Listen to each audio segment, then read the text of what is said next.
Hi, this is Chris Young, and welcome to Good News on Tap for the 33rd Sunday of Ordinary Time. I always thought it was a happy accident, or perhaps divine design, that the English word for the coin that was used in New Testament times was a talent. It's like God saying to us, I don't know how to make these allegories and parables any clearer to you. I'm not just talking about a coin named talent. I'm talking about your actual talents as well.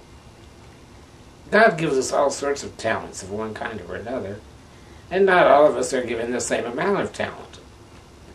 You may have noticed I haven't recorded any hit records. I've never scored a touchdown or hit a home run. There are no Oscars or Emmys gracing my mantle. I've never gotten a surprise call from the Pulitzer Prize or Nobel Prize people. But none of that means that I'm not talented in some way or another. And that's the same with everyone. Even if we don't have trophies and accolades and praise from our peers, we all have some sort of God-given talent. In the parable Jesus tells us in today's gospel, it's important to note that not everyone had the same amount of talents to begin with. One had 5, another 2, and another just 1.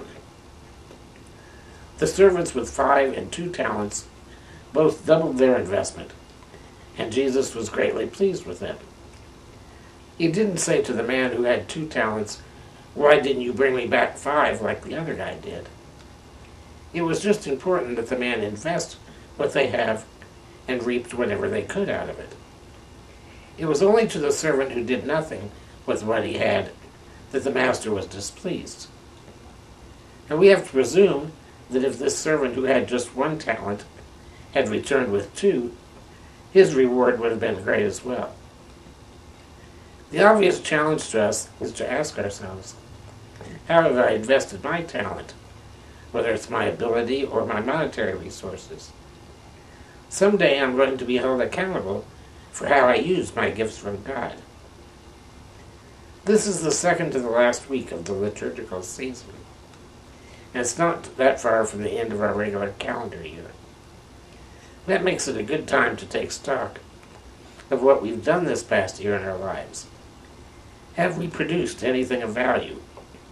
Have we invested ourselves wisely and done the Lord's work? The second reading this week reminds us that we don't really know when we're going to be called to settle our accounts. It could be tomorrow or the next day or years from now. So we have to be constantly reassessing our lives and asking these tough questions so that when we are called to give an accounting of our life, we can receive our heavenly rewards. Remember, it's not how much you start out with, but it's what you do with it that counts. And if you do invest your time, your talent, and your treasure, you will receive your just reward. And that's Good News on Tap for the 33rd Sunday of Ordinary Time.